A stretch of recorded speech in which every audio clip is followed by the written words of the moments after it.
Assalamualaikum warahmatullahi wabarakatuh.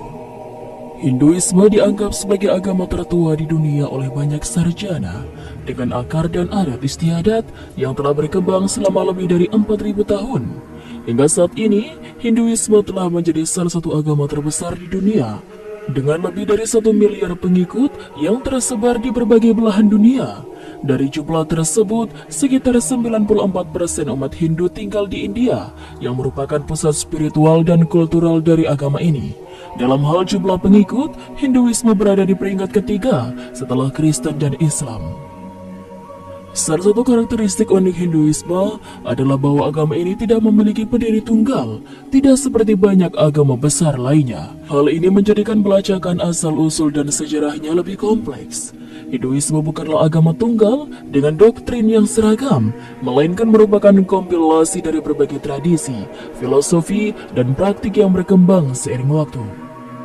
Dalam praktik keagamaannya, umat Hindu menyembah sejumlah besar dewa dan dewi, baik yang utama maupun yang lebih kecil, yang masing-masing memiliki aspek dan fungsi tertentu dalam kehidupan spiritual mereka.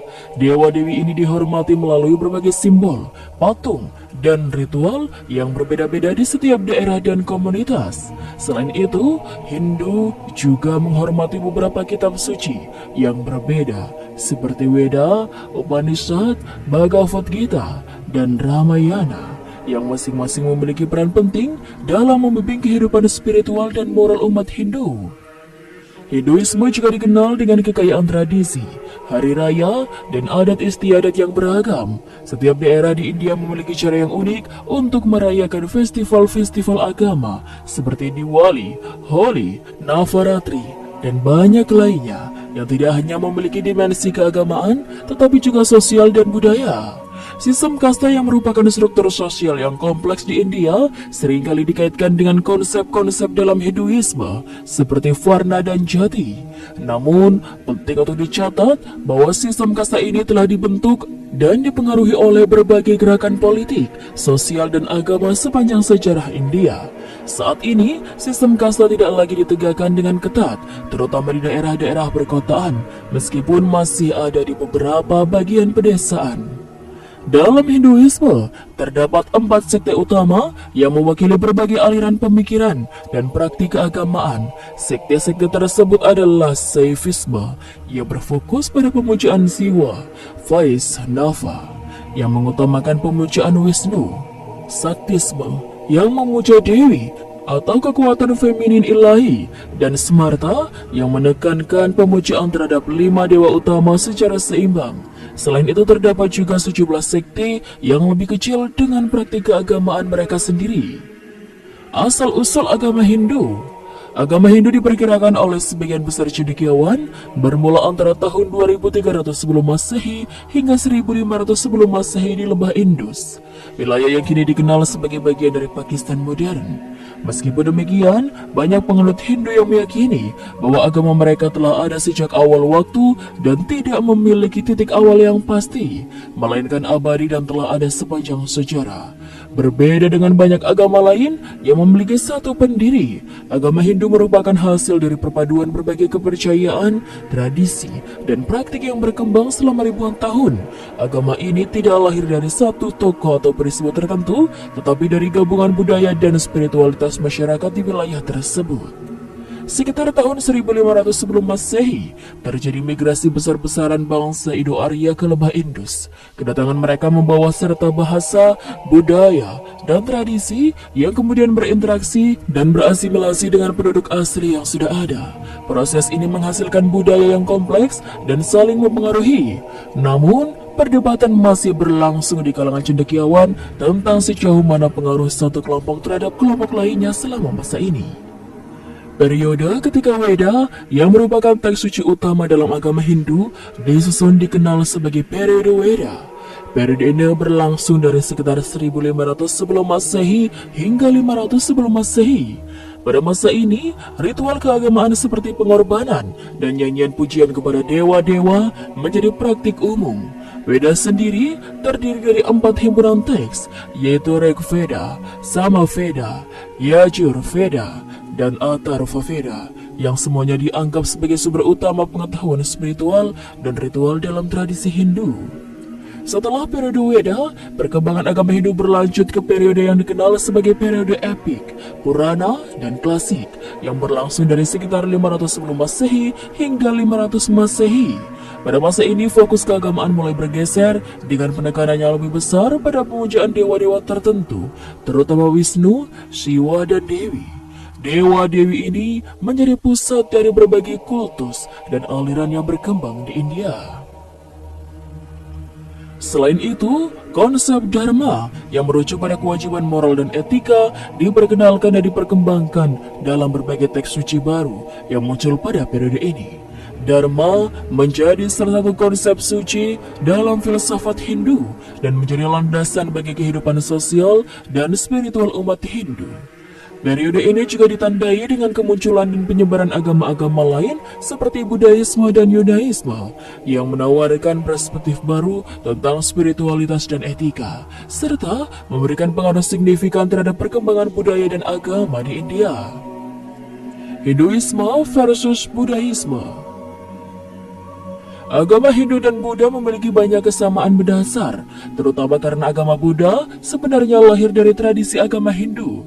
Kedua agama ini berbagi keyakinan dalam konsep-konsep spiritual yang penting, seperti reinkarnasi, karma, keyakinan bahwa kehidupan yang dijalani dengan penuh pengabdian, moralitas, dan kehormatan adalah jalan yang dapat membawa seorang menuju keselamatan dan pencerahan spiritual. Reinkarnasi atau kelahiran kembali adalah keyakinan bahwa jiwa atau kesadaran seseorang akan terlahir kembali setelah kematian dalam bentuk kehidupan yang baru, baik dalam Hindu maupun Buddha. Siklus kelahiran kembali ini dikenal sebagai samsara, dan tujuan akhir spiritual seseorang adalah untuk mencapai pembebasan dari siklus ini. Dalam Hinduisme, pembebasan ini disebut moksha, sementara dalam Buddhisme dikenal sebagai nirvana. Karma adalah konsep lain yang penting dalam kedua agama, yang mengajarkan bahwa tindakan seseorang, baik dalam kehidupan saat ini maupun kehidupan sebelumnya, akan mempengaruhi nasib dan kehidupan masa depan. Tindakan yang baik akan menghasilkan karma yang positif, yang akan membawa hasil yang baik di masa depan, sementara tindakan yang buruk akan menghasilkan karma yang negatif. Meskipun memiliki banyak kesamaan, ada perbedaan penting yang membedakan agama Buddha dari Hinduisme yang muncul sebagai reaksi terhadap beberapa aspek yang ada dalam Hindu. Salah satu perbedaan utama adalah sikap Buddhisme terhadap sistem kasta yang merupakan struktur sosial yang sangat berpengaruh dalam masyarakat Hindu. Banyak aliran dalam Buddhisme termasuk ajaran asli dari Sang Buddha menolak sistem kasta yang membagi masyarakat ke 8 kelompok-kelompok berdasarkan kelahiran. Sang Buddha mengajarkan bahwa pencerahan dapat dicapai oleh siapa saja terlepas dari status sosial mereka, yang merupakan penyimpangan signifikan dari pandangan tradisional Hindu pada saat itu. Selain itu, Buddhisme juga berbeda dari Hinduisme dalam hal praktik keagamaan dan ritual. Banyak tradisi Buddhis menghapuskan ritual-ritual kompleks, peran para pendeta, serta kepercayaan pada dewa-dewa yang menjadi bagian integral dari kepercayaan Hindu. Agama Buddha lebih menekankan pada pengembangan batin dan meditasi sebagai jalan utama menuju pencerahan daripada ritual eksternal dan pemujaan dewa-dewa. Sang Buddha sendiri dianggap sebagai guru atau pemandu spiritual, bukan sebagai dewa, dan ajarannya lebih berfokus pada pengalaman pribadi dan pemahaman langsung daripada dogma atau kepercayaan yang kaku. Sejarah Hindu abad pertengahan dan modern. Periode abad pertengahan dalam sejarah Hinduisme berlangsung dari sekitar tahun 500 hingga 1500 Masehi dan merupakan masa yang sangat penting dalam perkembangan agama Hindu. Pada periode ini muncul berbagai teks-teks baru yang memperkaya tradisi spiritual dan intelektual Hinduisme. Selain itu, para penyair santo yang dikenal sebagai Bhakta memainkan peran penting dengan mencatat sentimen spiritual mereka melalui puisi dan nyanyian yang memuja dewa-dewi serta mengekspresikan pengabdian mereka dalam bentuk-bentuk yang sangat personal dan emosional. Gerakan bakti ini memperkenalkan cara baru dalam hubungan dengan Tuhan yang lebih inklusif dan menekankan hubungan langsung antara penyembah dan Tuhan tanpa perantara. Pada abad ke-7 terjadi perubahan signifikan karena bangsa Arab Muslim mulai menyerbu wilayah-wilayah di India. Invasi ini menandai awal dari interaksi yang kompleks antara Hinduisme dan Islam yang akan membentuk sejarah India selama berabad-abad berikutnya. Periode ini ditandai dengan konflik dan juga adaptasi, di mana masyarakat Hindu harus berhadapan dengan kekuatan Islam yang semakin dominan di berbagai wilayah India. Selama beberapa bagian dari apa yang dikenal sebagai periode Muslim yang berlangsung dari sekitar tahun 1200 hingga 1757, penguasa Islam menerapkan kebijakan yang keras terhadap praktik-praktik keagamaan Hindu. Beberapa penguasa Muslim melarang penyembahan dewa-dewi Hindu secara terbuka dan banyak kuil Hindu dihancurkan atau diubah menjadi masjid. Meskipun demikian, tidak semua penguasa Muslim bertindak dengan cara yang sama. Ada pula penguasa yang bersikap lebih toleran dan bahkan mendukung pertukaran budaya antara Hindu dan Islam. Misalnya dinasti Mughal di bawah kepemimpinan Akbar dikenal karena kebijakannya yang relatif inklusif yang mengizinkan kebebasan beragama bagi umat Hindu dan mempromosikan sintesis budaya antara kedua agama. Namun tekanan yang dihadapi oleh umat Hindu selama periode ini mempengaruhi cara mereka mengekspresikan dan melindungi tradisi keagamaan mereka. Di beberapa wilayah, praktik keagamaan Hindu terpaksa dipindahkan ke tempat-tempat yang lebih tersembunyi atau dilakukan dengan cara yang lebih simbolis. Di sisi lain, periode ini juga memicu kebangkitan spiritual dan intelektual dalam Hinduisme, di mana para sarjana dan pemuka agama berusaha mempertahankan dan mengkodifikasi ajaran-ajaran Hindu dalam bentuk teks-teks baru dan tafsir yang lebih mendalam. Apakah dewa-dewi Hindu merupakan utusan Allah? Istilah dewa dikenal luas dalam ajaran Hindu, di mana dewa-dewa dipandang sebagai entitas ilahi yang memiliki kekuatan dan peran tertentu dalam mengatur alam semesta. Namun konsep dewa ini juga terdapat dalam beberapa tradisi agama lain di luar Hindu. Di sisi lain, dalam ajaran Islam, istilah yang lebih dikenal adalah malaikat, yaitu makhluk gaib yang harus diimani oleh setiap muslim. Malaikat dalam Islam memiliki tugas-tugas khusus yang diberikan oleh Allah Subhanahu wa taala, seperti menyampaikan wahyu, mencatat amal perbuatan manusia, dan menjalankan kehendak Allah di alam semesta. Penting untuk memahami bahwa antara dewa dalam ajaran Hindu dan malaikat dalam ajaran Islam terdapat perbedaan yang mendasar. Dewa bukanlah malaikat, dan malaikat juga bukan dewa. Perbedaan ini bukan hanya dalam hal nama, tetapi juga dalam sifat, peran, dan sumber keyakinan yang mendasarinya. Dalam Islam, keyakinan terhadap hal-hal yang gaib seperti malaikat harus didasarkan pada dalil yang makbul, yaitu dalil yang sahih dan diterima yang bersumber dari Al-Quran dan Sunnah. Oleh karena itu, umat Islam tidak diperbolehkan untuk menyamakan atau menganggap dewa sebagai nama lain dari malaikat, karena kedua konsep ini berasal dari keyakinan dan ajaran yang berbeda. Islam tidak mengenal konsep dewa sebagaimana yang ada dalam mitologi dan cerita-cerita tradisional agama lain. Kisah-kisah tentang dewa-dewa dalam berbagai tradisi biasanya berasal dari mitos dan legenda yang berkembang seiring waktu dan tidak memiliki dasar dalam wahyu yang diakui oleh Islam. Oleh karena itu, umat Islam tidak boleh menyandarkan keyakinan mereka pada cerita atau dongeng yang tidak didukung oleh dalil yang sahih. Sebaliknya, keyakinan terhadap malaikat dalam Islam adalah bagian dari rukun iman dan harus didasarkan pada pengajaran yang jelas dan detail yang terdapat dalam Al-Quran dan As-Sunnah. Selain itu, istilah dewa seringkali digunakan dalam makna yang bervariasi dan terkadang kurang jelas. Dalam beberapa konteks, dewa dapat merujuk pada hampir setiap jenis makhluk yang bukan manusia, seperti roh alam atau entitas supernatural lainnya. Namun dalam Islam, konsep makhluk gaib seperti malaikat, jin, dan setan dijelaskan dengan sangat detail dalam Al-Quran dan As-Sunnah. Masing-masing memiliki karakteristik, tugas, dan peran yang jelas dalam tatanan kosmik yang diciptakan oleh Allah Subhanahu wa taala.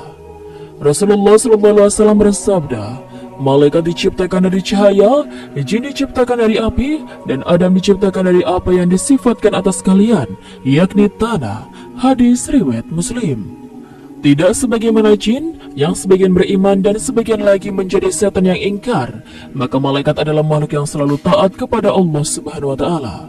Mereka tidak mendurhakai Allah terhadap apa-apa yang diperintahkannya kepada mereka, dan mereka melaksanakan apa yang diperintahkan. At-Tahrim ayat 6. Para malaikat tidak memiliki nafsu, tidak memiliki keturunan, dan bahkan tidak disifat dengan laki-laki atau perempuan.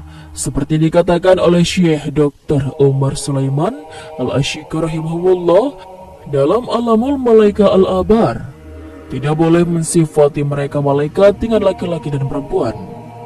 Alamul Malaika Al-Abrar halaman 13. Karena memang tidak ada dalil yang jelas dan tegas mengenai hal itu, sementara malaikat juga tidak bisa dikiaskan dengan manusia karena keduanya makhluk yang berbeda. Maka dalam hal ini, Islam juga tidak membenarkan keyakinan yang menggambarkan sosok bidadari cantik yang suka menolong, yang dalam bahasa Inggris disebut angel. Bahkan menyebut malaikat berjenis kelamin perempuan itu sama dengan keyakinan orang Arab jahiliyah dulu yang menganggap bahwa malaikat adalah anak perempuan Allah. Maha suci Allah dari apa yang mereka yakini. Atas keyakinan tersebut, mereka dianggap mengolok-olok Allah sebagaimana yang tersirat dalam firman-Nya. Dan mereka menetapkan bagi Allah anak-anak perempuan. Maha suci Allah, sedang untuk mereka sendiri mereka tetapkan apa yang mereka sukai, yaitu anak laki-laki. Quran Surat An-Nahl ayat 57.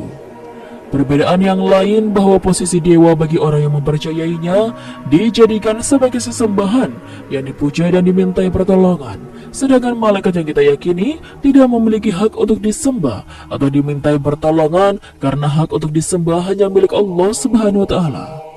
Allah Subhanahu wa taala berfirman, "Dan ingatlah pada hari ketika Allah mengumpulkan mereka semuanya." Kemudian Dia berfirman kepada para malaikat, "Apakah kepadamu mereka telah menyembah?" Para malaikat itu menjawab, "Maha suci Engkau, Engkaulah pelindung kami, bukan mereka. Bahkan mereka telah menyembah jin. Kebanyakan mereka percaya kepada jin itu." Quran Surat Sabah ayat 41-40.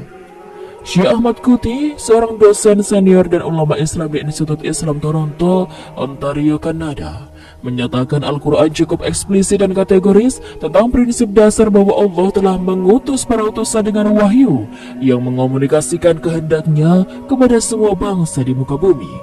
Di antara banyak ayat yang berhubungan dengan hal ini dalam Al-Quran adalah sebagai berikut. Dan tidak ada suatu umat pun melainkan telah ada seorang pemberi peringatan di antara mereka. Quran Surat Al-Fatir ayat 24. Kami telah mengutus pada setiap bangsa seorang Rasul yang menyerukan sembahlah Allah dan jauhilah Tuhan-Tuhan palsu. Quran Surat An-Nahl ayat 36.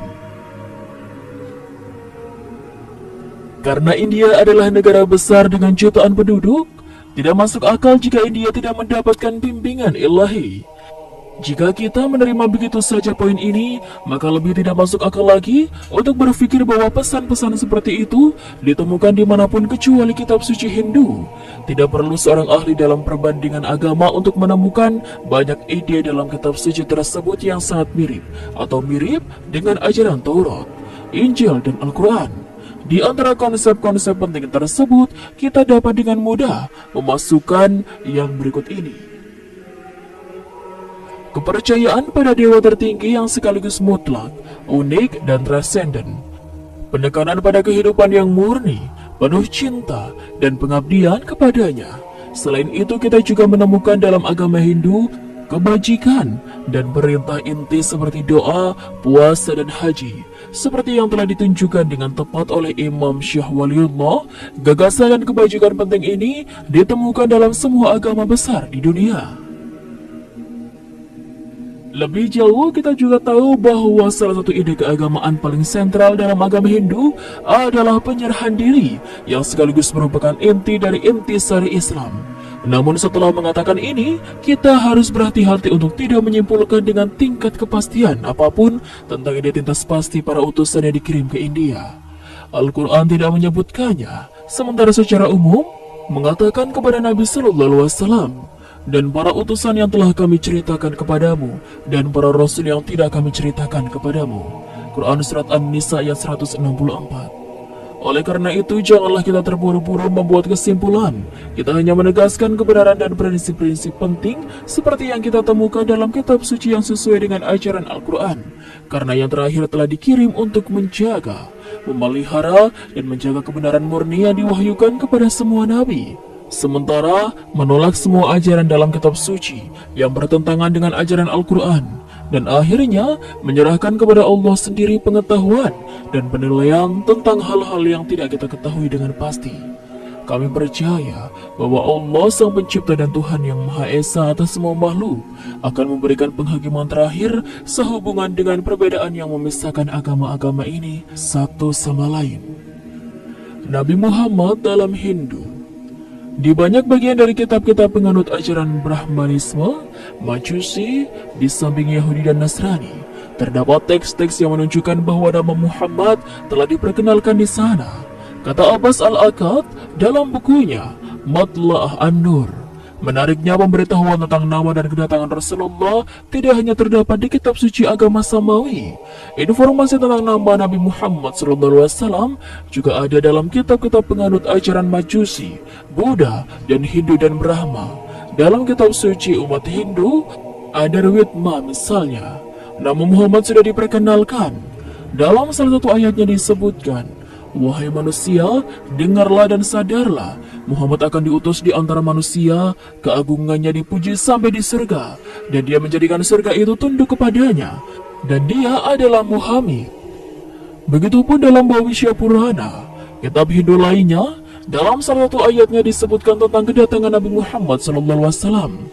Pada saat itu diutuslah seorang asing bernama para sahabatnya dengan nama Muhammad yang diberi gelar Tuhan Dunia dan Raja. Ia membersihkan dunia dengan 5 pembersih.